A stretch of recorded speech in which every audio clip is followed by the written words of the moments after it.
Thank you very much, Madam Chairman. Now, Madam Chairman, I'm sure all of us have been moved by the plight of refugees as they flee the violence in the Middle East. But I think that it is time that we also said that allowing millions of people to come in here without proper checks and balances, without recognising that in many cases they come from cultures which, even if they don't share them themselves, adopt very different views towards women and towards gays,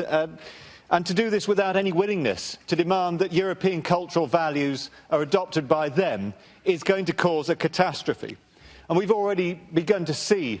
what the catastrophic result of this sort of thing can be, and yet we're unwilling to face up to it. Mr. Mitov just now referred to unfortunate incidents in Cologne, which was just a few words in a couple of seconds. In actual fact, what happened, Madam Chairman, is that hundreds of women were surrounded by thousands of men who tried to insert their fingers into their vaginas, and this was going on in European cities, the length and breadth of Europe, and yet nobody was willing to talk about it, and the press wanted to cover it up, and the police officers didn't want to say what had actually happened and what had taken place. The response is to try and avoid these difficult subjects instead of putting them out there in the open and deciding what we're going to do about them. And I call on all of us here as politicians to wake up and start insisting that European cultural values be applied to everyone who wants to come to Europe, that women should be allowed to walk wherever they want, to wear whatever they want, to work wherever they want without interference, that gays like those who were drinking in a pub called the George and Dragon in Tower Hamlets a few years ago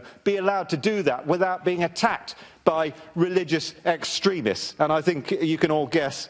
which particular religion that was, although they certainly weren't representing their religion, but they had a very extremist view, and it was totally unacceptable what happened. And all too often, when these attacks take place, like the attacks on Jews that we've seen so many of, people don't really want to get to the heart of the problem, which is, in many cases, Islamic extremism, and also people coming from cultures where Jews, where gays, where women are treated in a very different way to the way that we should expect. And that's why I think that we should be proud of European values that unite us all in countries, Muslim and Christian, across this great continent of ours. Proud of people like Martin Luther, who demanded that the Bible be given to the people so that the people could decide for themselves how to interpret and not have it done for them. Proud of all those Enlightenment philosophers who gave us the right, all of us, not just politicians, to question our leaders, our spiritual leaders and our political leaders. And we should be proud of people like the suffragettes who fought for equality of women. These are the values that hold us together, and they are under threat like never before at the moment.